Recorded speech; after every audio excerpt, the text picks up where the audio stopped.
ಶ್ರೀ ವಾಮನ ಪುರಾಣಂ 91ನೆಯ ಅಧ್ಯಾಯವು. ಪುಲಸ್ತ್ಯರು ಹೇಳುತ್ತಾರೆ, ಆಗ ಆ ವಾಸುದೇವನು ಬಲಿಯ ಯಜ್ಞ ಭೂಮಿಗೆ ಬರುತ್ತಿರುವಾಗ ಭೂಮಿಯು ಪರ್ವತಗಳು ಸಹ ನಡುಗಿದವು, ಸಮುದ್ರಗಳೆಲ್ಲವೂ ಕ್ಷೋಭೆಗೊಂಡವು, ಅಲ್ಲಿರುವ ಸರ್ವಲೋಕಗಳು ಅಸ್ತವ್ಯಸ್ತವಾದವು. ಈ ಮಧುವೈರಿಯಾದ ವಾಸುದೇವನು ಏನು ಮಾಡುವನೋ ಎಂಬ ಭೀತಿಯಿಂದ ಆ ಮಹಾಯಜ್ಞವು ವ್ಯಾಕುಲತೆಯಿಂದ ತಲ್ಲಣಿಸಿತು.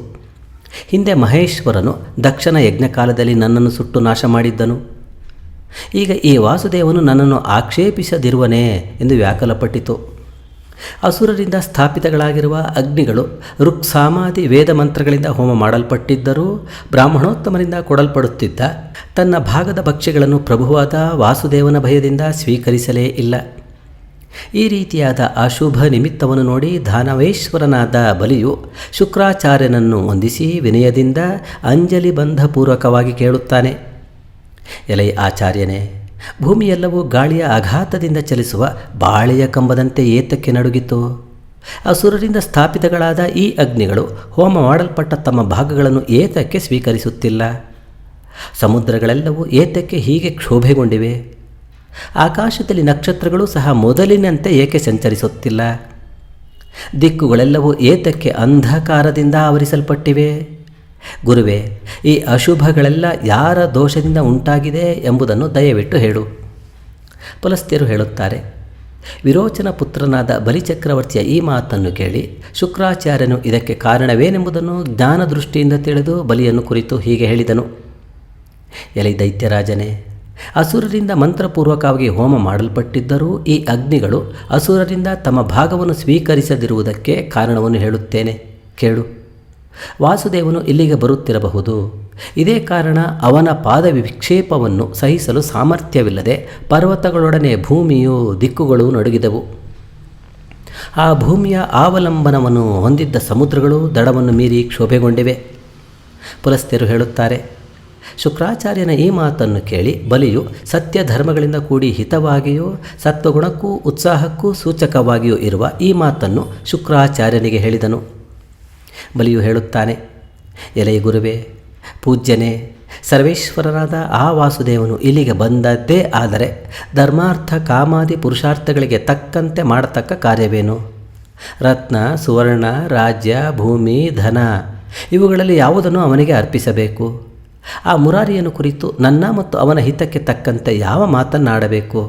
ಅದು ಸತ್ಯವಾಗಿಯೂ ಹಿತವಾಗಿಯೂ ಪ್ರಿಯವಾಗಿಯೂ ಇರಬೇಕು.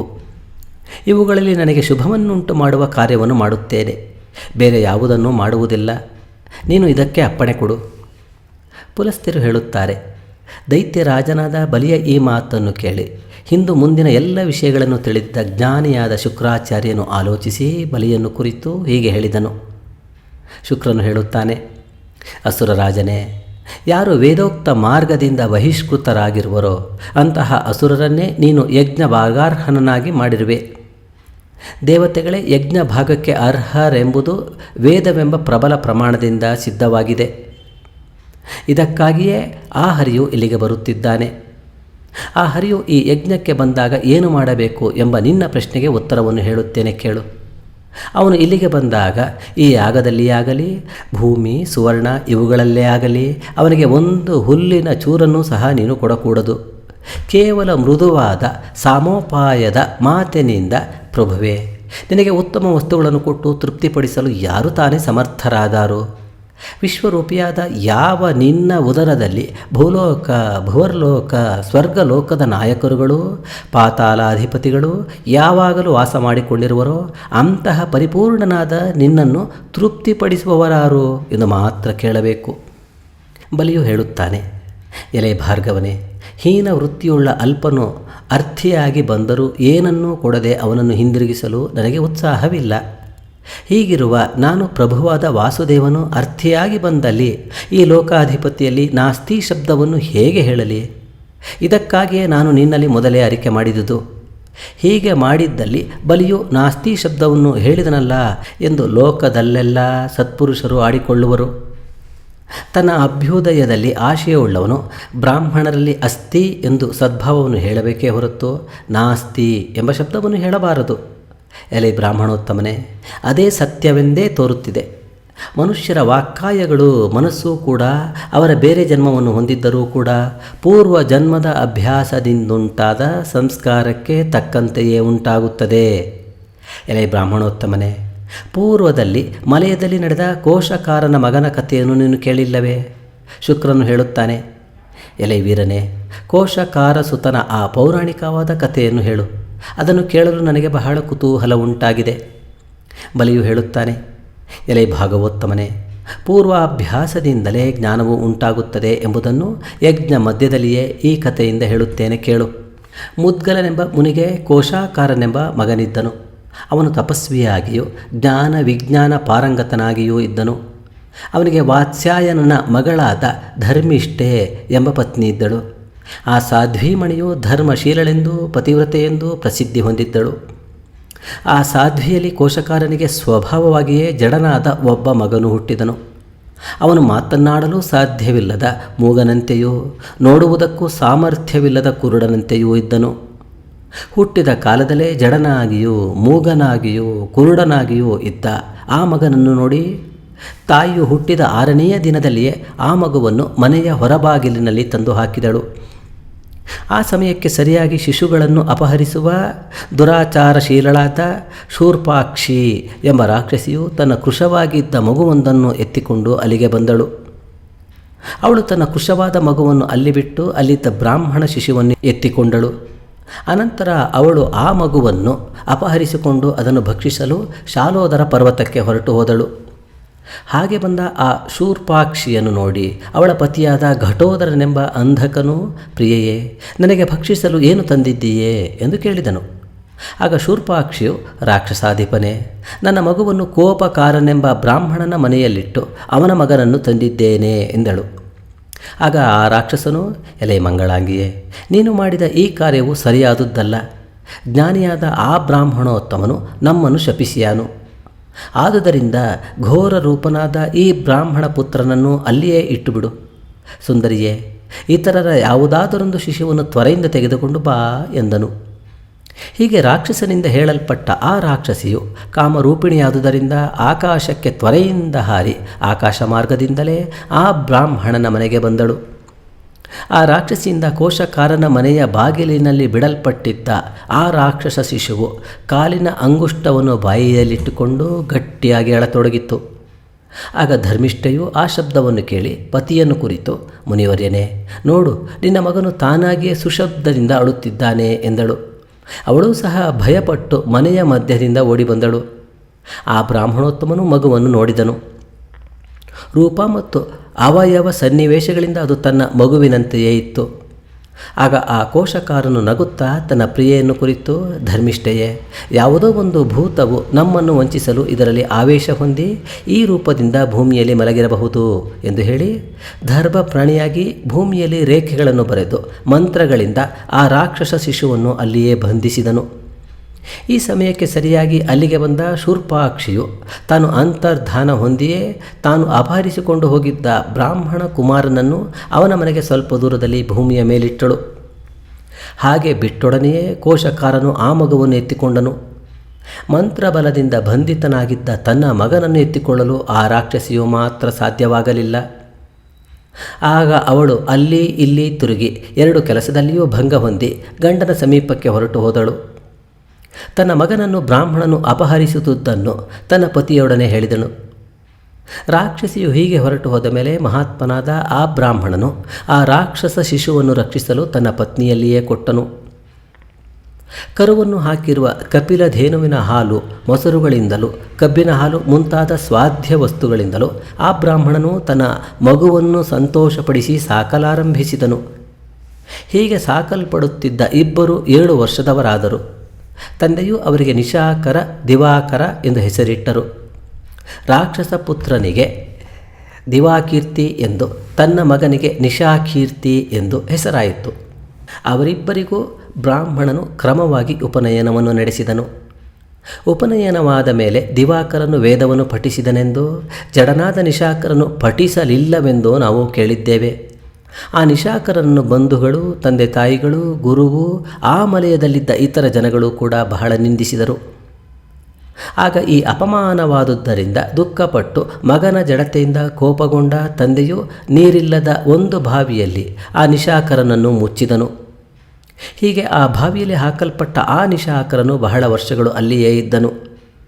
ಅಲ್ಲಿ ಬೆಳೆದಿದ್ದ ಪೊದರಾಗಿದ್ದ ಒಂದು ನೆಲ್ಲಿಯ ಮರವು ಇವನ ಪೋಷಣೆಗಾಗಿ ಫಲಿತವಾಗಿತ್ತು.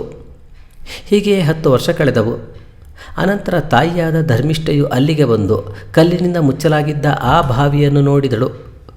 ಪರ್ವತದಂತೆ ಭಾರವಾಗಿರುವ ಆ ಕಲ್ಲಿನಿಂದ ಮುಚ್ಚಲ್ಪಟ್ಟಿದ್ದ ಬಾವಿಯನ್ನು ನೋಡಿ ಅವಳು, ಈ ಬಾವಿಯ ಮೇಲೆ ಈ ಕಲ್ಲನ್ನು ಮುಚ್ಚಿದವರು ಯಾರು ಎಂದು ಗಟ್ಟಿಯಾಗಿ ಕೂಗಿ ಕೇಳಿದಳು.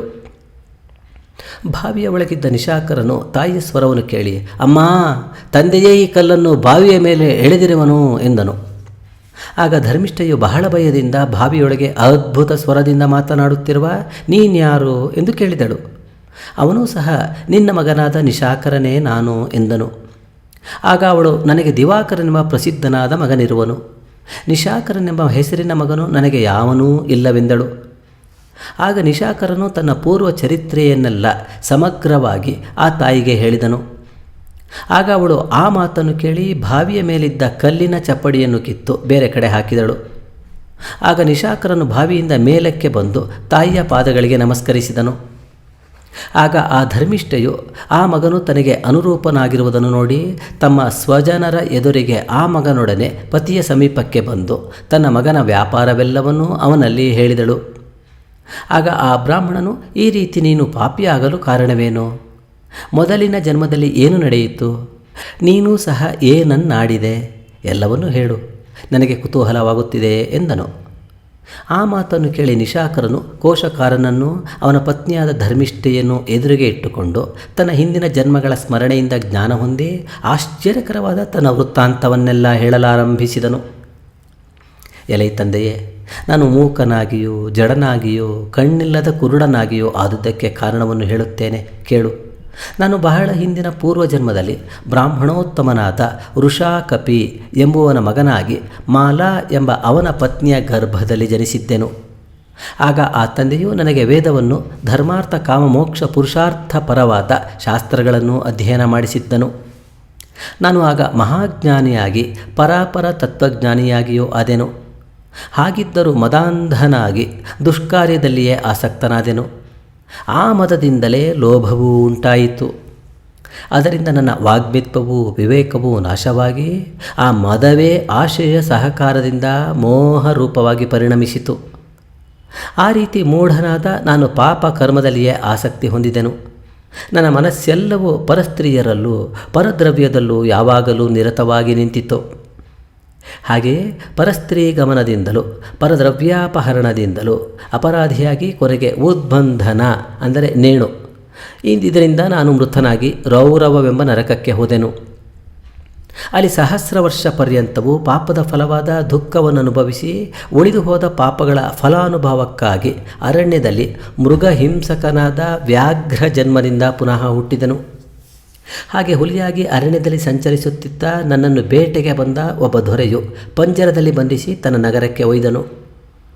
ಹಾಗೆ ಹುಲಿಯ ಜನ್ಮದಿಂದ ಪಂಜರದಲ್ಲಿ ಬಂಧಿತನಾಗಿದ್ದರೂ ಪೂರ್ವ ಜನ್ಮದಲ್ಲಿ ಹೊಂದಿದ್ದ ಅಭ್ಯಾಸ ಬಲದಿಂದ ಧರ್ಮಾರ್ಥ ಕಾಮಶಾಸ್ತ್ರಗಳು ಪುನಃ ಮನಸ್ಸಿನಲ್ಲಿ ನನಗೆ ಹೊಳೆದವು. ಒಂದಾನೊಂದು ಸಮಯದಲ್ಲಿ ಆ ದೊರೆಯು ಗದೆಯನ್ನು ಹಿಡಿದು ಒಂದೇ ವಸ್ತ್ರದಿಂದ ಕೂಡಿ ಯಾವುದೋ ಒಂದು ಕಾರಣದಿಂದ ನಗರದ ಹೊರಕ್ಕೆ ಹೊರಟನು. ಅವನ ಹೆಂಡತಿಯಾದ ಅಜಿತಾ ಎಂಬ ಅಪ್ರತಿಮ ರೂಪಳಾದ ಸುಂದರಿಯು ದೊರೆಯು ಹೊರಗೆ ಹೊರಟ ಮೇಲೆ ನನ್ನ ಸಮೀಪಕ್ಕೆ ಬಂದಳು. ಅವಳನ್ನು ನೋಡಿದೊಡನೆ ಪೂರ್ವಾಭ್ಯಾಸದಿಂದ ನನ್ನ ಮನಸ್ಸಿನಲ್ಲಿ ಕಾಮಾತುರತೆಯು ಅಭಿವೃದ್ಧಿ ಹೊಂದಿತು.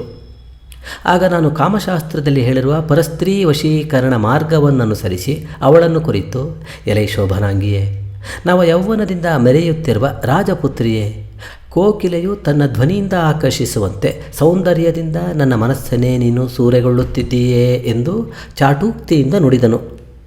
ಸೂಕ್ಷ್ಮ ಮಧ್ಯೆಯಾದ ಆ ಸುಂದರಿಯೂ ಸಹ ತನ್ನ ಚಾಟು ವಚನಕ್ಕೆ ಬೆರಗಾಗಿ, ಹುಲಿಯೇ, ನಮ್ಮಿಬ್ಬರಿಗೂ ರತಿಯ ಸಂಬಂಧವು ಹೇಗೆ ತಾನೇ ಆಗಬಹುದು ಎಂದು ಕೇಳಿದಳು. ಆಗ ನಾನು ಆ ಸುಂದರಿಯನ್ನು ಕುರಿತು, ನೀನು ಈ ಪಂಜರದ ಬಾಗಿಲನ್ನು ತೆರೆದದ್ದೇ ಆದರೆ ನಾನು ತ್ವರೆಯಿಂದ ಹೊರಗೆ ಬರುತ್ತೇನೆ, ಆಗ ನಮ್ಮ ರತಿಸುಖಕ್ಕೆ ಅನುಕೂಲವುಂಟು ಎಂದೆನು. ಆಗ ಅವಳು, ವ್ಯಾಘ್ರನೇ, ಈ ಹಗಲಿನಲ್ಲಿ ಜನರೆಲ್ಲರೂ ನೋಡುತ್ತಾರೆ, ರಾತ್ರಿಯಲ್ಲಿ ಬಾಗಿಲನ್ನು ತೆರೆಯುತ್ತೇನೆ, ಆಗ ನಾವು ಯಥೇಚ್ಛವಾಗಿ ರಮಿಸಬಹುದು ಎಂದಳು. ಆಗ ಅವಳನ್ನು ಕುರಿತು ನಾನು ಕಾಲ ವಿಳಂಬವನ್ನು ಸಹಿಸಲಾರೆ, ಜಾಗ್ರತೆಯಾಗಿ ಬಾಗಿಲನ್ನು ತೆಗೆದು ನನ್ನನ್ನು ಈ ಬಂಧನದಿಂದ ಬಿಡುಗಡೆ ಮಾಡು ಎಂದೆನು. ಆಗ ಆ ಸುಂದರಿಯು ಮೆಲ್ಲಗೆ ಬಾಗಿಲನ್ನು ತೆರೆದಳು. ಒಡನೆಯೇ ನಾನು ಆ ಕ್ಷಣದಲ್ಲಿಯೇ ಹೊರಗೆ ಬಂದೆನು. ನನಗೆ ಹಾಕಿದ್ದ ಸಂಕೋಲೆ ಪಾಶಗಳೆಲ್ಲವನ್ನೂ ಸಾಮರ್ಥ್ಯದಿಂದ ಪುಡಿ ಪುಡಿ ಮಾಡಿ ರಮಿಸುವ ಇಚ್ಛೆಯಿಂದ ಆ ದೊರೆಯ ಹೆಂಡತಿಯನ್ನು ಹಿಡಿದುಕೊಂಡೆನು. ಆಗ ಪರಾಕ್ರಮಿಗಳಾದ ಆ ದೊರೆಯ ಭೃತ್ಯರು ನನ್ನನ್ನು ನೋಡಿ ಶಸ್ತ್ರಪಾಣಿಗಳಾಗಿ ನನ್ನನ್ನು ಸುತ್ತುವರಿದರು. ದೊಣ್ಣೆ ಮೊದಲಾದ ಆಯುಧಗಳಿಂದ ನನ್ನನ್ನು ಪ್ರಹರಿಸಿ ದೊಡ್ಡ ದೊಡ್ಡ ಪಾಶಗಳಿಂದಲೂ ಸರಪಣಿಗಳಿಂದಲೂ ನನ್ನನ್ನು ಕಟ್ಟಿದರು. ಅವರನ್ನು ಕುರಿತು, ನೀವು ಹೀಗೆ ನನ್ನನ್ನು ಕೊಲ್ಲಲಾರಿರಿ ಎಂದು ನಾನು ಹೇಳಿದೆನು. ಅವರು ಈ ನನ್ನ ಮಾತನ್ನು ಕೇಳಿ, ನಾನು ರಾತ್ರಿಯಲ್ಲೂ ಸಂಚರಿಸತಕ್ಕವನು ಎಂದು ತಿಳಿದು ಒಂದು ಆಲದ ಮರಕ್ಕೆ ನನ್ನನ್ನು ಭದ್ರವಾಗಿ ಬಿಗಿದು ಹೊಡೆದು ಬಹಳ ಘಾಸಿಪಡಿಸಿದರು. ಆಗ ನಾನು ಅಲ್ಲಿಯೇ ಮೃತನಾಗಿ ಪರಸ್ತ್ರೀ ಸೇವನದಿಂದ ಪುನಃ ನರಕವನ್ನು ಹೊಂದಿದೆನು. ಅಲ್ಲಿ ಸಹಸ್ರ ವರ್ಷ ಪರ್ಯಂತವು ನರಕದ ದುಃಖವನ್ನು ಅನುಭವಿಸಿ ಉಳಿದ ಪಾಪದ ಅನುಭವಕ್ಕಾಗಿ ಬಿಳಿಯ ಕತ್ತೆಯಾಗಿ ಪುನಃ ಹುಟ್ಟಿದೆನು. ಬಹುಕುಟುಂಬಿಯಾಗಿದ್ದ ಅಗ್ನಿವೇಶ್ಯನೆಂಬ ಬ್ರಾಹ್ಮಣನ ಮನೆಯನ್ನು ಸೇರಿದ್ದ ನನಗೆ ಆ ಕತ್ತೆಯ ಜನ್ಮದಲ್ಲೂ ಸಹ ಪೂರ್ವಾಭ್ಯಾಸದಿಂದ ಸರ್ವಶಾಸ್ತ್ರ ವಿಜ್ಞಾನವು ಮನಸ್ಸಿನಲ್ಲಿ ಹೊಳೆಯಿತು. ಆ ಬ್ರಾಹ್ಮಣನ ಮನೆಯ ಸ್ತ್ರೀಯರು ನನ್ನನ್ನು ಪ್ರೀತಿಯಿಂದ ವಾಹನವನ್ನಾಗಿ ಮಾಡಿಕೊಂಡಿದ್ದರು. ಒಂದಾನೊಂದು ದಿನ ಆ ಬ್ರಾಹ್ಮಣ ಪತ್ನಿಯಾದ ನವರಾಷ್ಟ್ರ ದೇಶದ ವಿಮತಿ ಎಂಬುವಳು ತನ್ನ ತಂದೆಯ ಮನೆಗೆ ಹೊರಡಲು ಇಚ್ಛೆಪಟ್ಟಳು. ಆಗ ಅವಳನ್ನು ಕುರಿತು ಪತಿಯಾದ ಬ್ರಾಹ್ಮಣನು, ಈ ಕತ್ತೆಯನ್ನು ಹತ್ತಿಕೊಂಡು ನೀನು ಪ್ರಯಾಣ ಮಾಡು. 1 ತಿಂಗಳಲ್ಲಿ ಇಲ್ಲಿಗೆ ಹಿಂದೆ ತಿರುಗಿ ಬಂದು ಸೇರಬೇಕು. ಅದಕ್ಕೂ ಹೆಚ್ಚು ಕಾಲ ಅಲ್ಲಿರಕೂಡದು ಎಂದನು. ಹೀಗೆ ಪತಿಯಿಂದ ಹೇಳಲ್ಪಟ್ಟ ಆ ಯುವತೆಯು ಬಂಧನದಿಂದ ಬಿಡಿಸಿ ಕತ್ತೆಯಾಗಿದ್ದ ನನ್ನ ಮೇಲೆ ಕುಳಿತು ವೇಗದಿಂದ ಪ್ರಯಾಣ ಮಾಡಿದಳು. ಹೀಗೆ ಹೋಗುತ್ತಾ ಅರ್ಧ ಮಾರ್ಗದಲ್ಲಿ ಆ ಯುವತಿಯು ನನ್ನ ಬೆನ್ನಿನಿಂದ ಕೆಳಕ್ಕೆ ಇಳಿದು ಸ್ನಾನ ಮಾಡಲು ನದಿಗೆ ಇಳಿದಳು.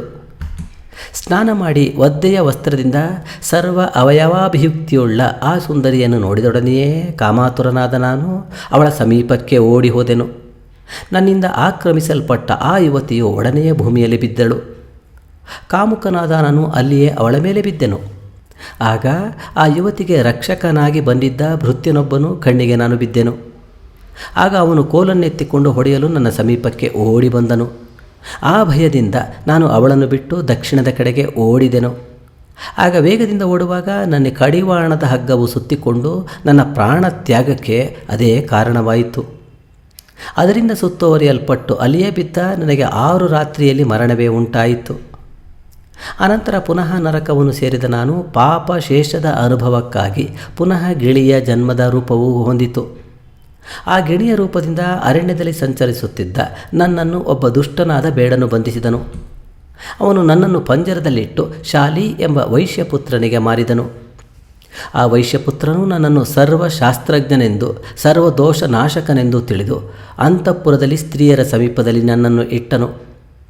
ಅಲ್ಲಿದ್ದ ನನ್ನನ್ನು ಅಂತಃಪುರದ ಸ್ತ್ರೀ ಜನಗಳು ಅನ್ನ, ಹಣ್ಣುಗಳು ಇವೇ ಮೊದಲಾದವುಗಳಿಂದ ಹಣ್ಣಾಗಿ ಪಕ್ವವಾಗಿರುವ ದಾಳಿಂಬೆಯ ಬೀಜಗಳಿಂದಲೂ ನಿತ್ಯವೂ ಪೋಷಿಸುತ್ತಿದ್ದರು. ಒಂದಾನೊಂದು ದಿನ ಸುಂದರಿಯು ಪೃಥುಸ್ಥನಿಯೂ ಆದ ಯೌವನ ಮಧ್ಯಸ್ಥೆಯಾದ ಚಂದ್ರಾವಳಿ ಎಂಬ ಆ ವೈಶ್ಯಪುತ್ರಿಯು ಪಂಜರದ ಬಾಗಿಲನ್ನು ತೆಗೆದು ಕೈಗಳಿಂದ ನನ್ನನ್ನು ಹಿಡಿದುಕೊಂಡಳು. ಹಾಗೆಯೇ ಹಿಡಿದುಕೊಂಡು ನಗುತ್ತಾ ತನ್ನ ಪೃಥುಗಳಾದ ಸ್ತನಗಳ ಮೇಲೆ ನನ್ನನ್ನು ಕುಳ್ಳಿರಿಸಿಕೊಂಡಳು. ಅನಂತರ ಜನ್ಮಾಂತರ ಸಂಸ್ಕಾರದಿಂದ ಕಾಮುಕನಾದ ನಾನು ಆ ಯುವತಿಯಲ್ಲೇ ಭಾವಾವೇಶದಿಂದ ವಿಲಾಸವನ್ನು ಹೊಂದಿ ಹಾರಾಡಲು ಹೊರಟಾಗ ಅಲ್ಲಿ ಕಪಿಗಳ ಬಂಧನಕ್ಕಾಗಿ ಹಾಕಿದ್ದ ಹಾರಗಳಂತಿದ್ದ ಬಲೆಯಲ್ಲಿ ಬಿದ್ದೆನು. ಪಾಪಿಯಾದ ನನಗೆ ಅಲ್ಲೇ ಮರಣ ಉಂಟಾಗಿ ಪುನಃ ಘೋರವಾದ ನರಕವನ್ನೇ ಹೊಂದಿದೆನು. ಅನಂತರ ಪಾಪಾನುಭವಕ್ಕಾಗಿ ಚಂಡಾಲರ ಹಳ್ಳಿಯಲ್ಲಿ ಎತ್ತಿನ ರೂಪದಿಂದ ಹುಟ್ಟಿದನು. ಆ ಚಂಡಾಲನು ಒಂದು ದಿನ ನನ್ನನ್ನು ಗಾಡಿಯಲ್ಲಿ ಕಟ್ಟಿ ತನ್ನ ಹೆಂಡತಿಯನ್ನು ಗಾಡಿಯ ಮೇಲೆ ಕುಳ್ಳಿರಿಸಿ ವನಕ್ಕೆ ಹೊರಡಲು ಸಿದ್ಧನಾದನು. ಚಂಡಾಲನು ಮುಂದೆ ಹೋಗುತ್ತಿರುವಾಗ ಗಾಡಿಯ ಮೇಲಿದ್ದ ಅವನ ಪತ್ನಿಯು ಹಿಂದೆ ಬರುತ್ತಿದ್ದಳು. ವಿಲಾಸದಿಂದ ಗಾನ ಮಾಡುತ್ತಾ ಬರುತ್ತಿದ್ದ ಅವಳ ಗಾನವನ್ನು ಕೇಳಿ ನನ್ನ ಇಂದ್ರಿಯಗಳು ವ್ಯಾಕುಲವಾದವು. ಆಗ ನಾನು ಹಿಂಭಾಗದಿಂದಲೇ ಅವಳನ್ನು ನೋಡಿ ಹಿಂದೆ ತಿರುಗಿ ನೆಗೆದು ಅವಳ ಮೇಲೆ ಬೀಳುವಾಗ ಕ್ಷಣಕಾಲದಲ್ಲಿಯೇ ಭ್ರಮಣದಿಂದ ನೆಲಕ್ಕೆ ಬಿದ್ದೆನು. ನಡುವಿನ ಹಗ್ಗದಿಂದಲೇ ಕಟ್ಟಲ್ಪಟ್ಟ ನಾನು ಅಲ್ಲೇ ಮೃತಿ ಹೊಂದಿದೆನು. ಪುನಃ ನರಕದಲ್ಲಿ ಬಿದ್ದು ಸಹಸ್ರ ವರ್ಷ ಪರ್ಯಂತವೂ ಅಲ್ಲಿ ಪಾಪ ಫಲವನ್ನು ಅನುಭವಿಸಿ ಈಗ ನಿನ್ನ ಮನೆಯಲ್ಲಿ ಹುಟ್ಟಿದೆನು. ನನಗೆ ಹಿಂದಿನ ಜನ್ಮಗಳ ಜ್ಞಾನವಿರುವುದರಿಂದ ಹೊಂದಿದ ಎಲ್ಲ ಜನ್ಮಗಳನ್ನು ಕ್ರಮವಾಗಿ ನಾನು ಸ್ಮರಿಸುತ್ತಿರುವೆನು. ಪೂರ್ವಾಭ್ಯಾಸ ಬಲದಿಂದ ನಾನು ತಿಳಿದಿದ್ದ ಶಾಸ್ತ್ರ ವಚನಗಳೆಲ್ಲವೂ ಈಗ ನನಗೆ ಸ್ಮರಣೆಗೆ ಬರುತ್ತಿದೆ. ಈಗ ಜ್ಞಾನ ಹೊಂದಿದ ನಾನು ಘೋರವಾದ ಅಂತಹ ಪಾಪಗಳನ್ನು ಮನಸ್ಸಿನಿಂದಾಗಲಿ ಕರ್ಮಗಳಿಂದಾಗಲಿ ಮಾತಿನಿಂದಲೇ ಆಗಲಿ ಇನ್ನು ಮುಂದೆ ಯಾವಾಗಲೂ ಮಾಡುವುದಿಲ್ಲ. ಮನುಷ್ಯನಿಗೆ ಶುಭಾಶುಭ ರೂಪಳಾದ ಫಲಗಳು, ಅಧ್ಯಯನ ಮತ್ತು ಶಾಸ್ತ್ರ ಜೀವನ, ವದ ಬಂಧಾದಿಗಳೂ ಸಹ ಪೂರ್ವಾಭ್ಯಾಸದಿಂದಲೇ ಉಂಟಾಗುತ್ತವೆ. ಆದರೆ ತನ್ನ ಪೂರ್ವಜನ್ಮವನ್ನು ಯಾವಾಗ ಮನುಷ್ಯನು ಸ್ಮರಿಸುತ್ತಾನೆಯೋ ಆಗ ಅವನಿಗೆ ಆ ಸ್ಮರಣೆಯೇ ಪಾಪಗಳಿಂದ ಅವನು ಮುಕ್ತನಾಗುವ ಮಾರ್ಗವನ್ನು ತೋರಿಸುತ್ತದೆ. ಎಲೆ ಮುನಿಯೇ, ಹೀಗೆ ಜ್ಞಾನ ಹೊಂದಿರುವ ನಾನು ಪಾಪನಾಶಕ್ಕಾಗಿಯೂ ಪುಣ್ಯ ಸಂಪಾದನೆಗಾಗಿಯೂ ಸಹ ಅರಣ್ಯಕ್ಕೆ ಹೊರಡುತ್ತೇನೆ. ನೀನು ಸುಪುತ್ರನಾದ ಈ ದಿವಾಕೀರ್ತಿಯನ್ನೇ ವಂಶಾಭಿವೃದ್ಧಿಗಾಗಿ ಗೃಹಸ್ಥ ಧರ್ಮದಲ್ಲಿ ನಿಯೋಗಿಸು. ಬಲಿಯು ಹೇಳುತ್ತಾನೆ. ಆ ನಿಶಾಕರನು ಈ ರೀತಿ ತನ್ನ ವೃತ್ತಾಂತವನ್ನು ಹೇಳಿ ಆ ಮಾತಾಪಿತೃಗಳಿಗೆ ವಂದಿಸಿ ಪುಣ್ಯಕರವಾದ ಮೂರಾರಿಯ ಸ್ಥಾನವೆಂದು ಪ್ರಸಿದ್ಧವಾಗಿರುವ ಬದರಿಕಾಶ್ರಮಕ್ಕೆ ಹೊರಟು ಹೋದನು. ಹೀಗೆಯೇ ಮನುಷ್ಯನಿಗೆ ಪೂರ್ವಾಭ್ಯಾಸ ಬಲದಿಂದ ದಾನಾಧ್ಯಯನಾದಿಗಳು ವಾಸನಾನುಸಾರವಾಗಿ ಉಂಟಾಗುತ್ತವೆ. ಎಲೆ ಬ್ರಾಹ್ಮಣೋತ್ತಮನೇ, ಆದುದರಿಂದಲೇ ಅಭ್ಯಾಸ ಬಲದಿಂದ ಬಂದಿರುವ ಈ ದಾನವನ್ನು ಬಿಡಲು ಸಾಧ್ಯವಾಗಲಾರದು ಎಂದು ನಾನು ನಿನ್ನಲ್ಲಿ ಹೇಳುತ್ತಿರುವೆನು. ದಾನ, ಅಧ್ಯಯನ, ತಪಸ್ಸು, ಚೌರ್ಯ, ಮಹಾಪಾತಕಗಳು, ಬೆಂಕಿಯಿಂದ ಮತ್ತೊಬ್ಬರ ಮನೆಮಠಗಳನ್ನು ಸುಡುವುದು, ಜ್ಞಾನ, ಧರ್ಮಾರ್ಥ, ಯಶಸ್ಸುಗಳು ಇವುಗಳೆಲ್ಲ ಮನುಷ್ಯನಿಗೆ ಪೂರ್ವಾಭ್ಯಾಸದಿಂದಲೇ ಉಂಟಾಗುತ್ತವೆ. ಆಕಸ್ಮಿಕವಾಗಿ ಉಂಟಾಗುವುದೇ ಇಲ್ಲ. ಈ ಪ್ರಕಾರ ಬಲಿಯು ಶುಕ್ರಾಚಾರ್ಯನಿಗೆ ಯುಕ್ತಿಯುಕ್ತವಾಗಿ ಹೇಳಿ ಸರ್ವೇಶ್ವರನಾಗಿಯೂ ಮಧುಕೈಟಭನಾಶಕನಾಗಿಯೂ ಶಂಖಚಕ್ರ ಗದಾಪಾಣಿಯಾಗಿಯೂ ಇರುವ ಆ ನಾರಾಯಣನನ್ನೇ ಧ್ಯಾನಿಸುತ್ತಾ ನಿಂತನು. ಇಂತು ಶ್ರೀವಾಮನ ಪುರಾಣದಲ್ಲಿನ ಶುಕ್ರ ಬಲಿ ಸಂವಾದವೆಂಬ 91ನೇ ಅಧ್ಯಾಯವು ಸಮಾಪ್ತವಾದುದು. ಶ್ರೀರಸ್ತು.